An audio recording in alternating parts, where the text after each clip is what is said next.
Nous allons d'abord réagir à ce qui s'est passé hier dans l'hémicycle de l'Assemblée nationale,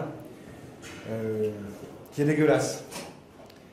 Dégueulasse sur le fond, d'abord, on parle de l'extinction de la biodiversité, on parle de cancer, on parle d'empoisonnement, on parle de réintroduction de pesticides extrêmement dangereux, de l'effondrement à terme de la filière apicole, de décisions qui ont un impact sanitaire, environnemental dramatique, catastrophique, étayé par la science.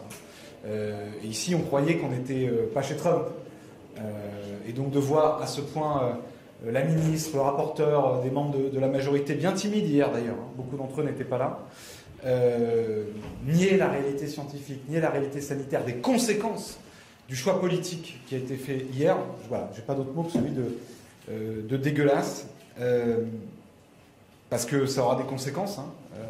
Les choix qu'on fait ici, dans des domaines comme cela, ils vont être responsables d'effondrement d'espèces à venir, ils vont être responsables de cancers à venir, ils vont être responsables de drames sanitaires, environnementaux à venir. Donc il ne faut pas minimiser, nier ou invisibiliser cette réalité-là. Puis dégueulasse sur la forme. C'est la première fois, c'était rappelé par Delphine Batho hier à la tribune de l'Assemblée nationale, c'est la première fois dans l'histoire de la Ve République qu'une motion de rejet préalable, qui normalement est un outil à disposition de l'opposition pour rejeter un texte avant son examen.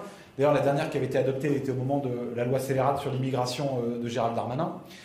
Une motion de rejet préalable, normalement, c'est un outil pour l'opposition pour rejeter le texte. Or, là, hier, ça a été présenté par le rapporteur du texte lui-même et soutenu par le gouvernement. C'est-à-dire que c'est une manœuvre, un détournement de procédure de la part de gens qui font en permanence des leçons de maintien et de respect des institutions.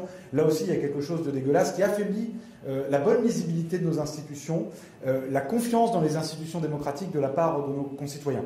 Ils le font parce que, contrairement à ce qu'ils racontent, on aura peut-être l'occasion de déconstruire avec vous toutes les fake news qu'on a entendues sur une prétendue obstruction. La présidente Châtelain a rappelé hier 40 amendements par député du groupe écologiste et social. C'est rien du tout. Si on avait voulu faire de l'obstruction, on aurait pu la faire.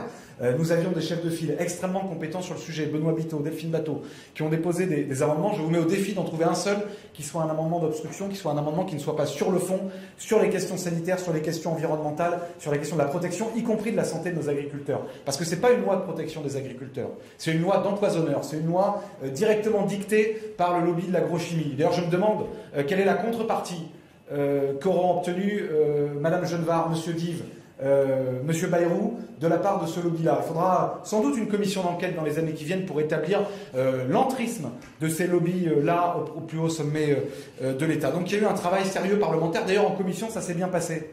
Mais ce récit sur l'obstruction, il était construit dès avant même l'examen en commission par Annie Genevard. Donc tout ça a été totalement ridicule. Ils ont voté cette motion de rejet parce qu'ils ont eu peur du débat démocratique, peur de la solidité de nos arguments sur le fond, peur surtout du réveil des consciences et de la mobilisation citoyenne autour de cet enjeu de santé publique majeur. Eh bien nous ne nous arrêterons pas là, nous ne baissons pas les bras, il y aura un examen en CMP, le texte reviendra, nous utiliserons évidemment les outils démocratiques et parlementaires nécessaires et nous en appelons, évidemment dans le respect d'organisation des uns et des autres, nous en appelons à une vaste mobilisation citoyenne, populaire, pour interpeller les élus qui ont fait des choix dramatiques. Nous sommes ici nombreux et nombreux à être des parents. Quand on apprend qu'un certain nombre de substances, quand on sait qu'un certain nombre de substances peuvent rentrer jusque dans le cerveau des nourrissons, et c'est ça qui s'est passé hier, c'est ça qu'on veut réintroduire aujourd'hui, alors on ne peut pas prendre des décisions ici à l'Assemblée nationale qui ne sont pas des décisions d'intérêt général, d'intérêt sanitaire, et qui de fait sont des décisions qui vont conduire à des drames. Donc nous amplifierons et nous continuerons cette mobilisation. Nous avons pris un coup sévère hier. C'est une défaite lourde. On ne s'attendait pas à un tel cynisme, à un tel déni de la démocratie, des institutions, à une telle manœuvre. Mais vous le savez, les écologistes ont toujours fait preuve de résilience et de combativité. Nous savons que nous avons avec nous plus de 8 Français sur 10 qui sont contre la réintroduction des néonicotinoïdes, parce qu'eux croient dans la science, parce qu'eux croient dans la santé publique, parce qu'eux ne croient pas les balivernes et les mensonges et les manipulations du lobby de l'agrochimie et de sa porte-parole au gouvernement, Madame Genevard. Et donc nous continuerons à nous battre.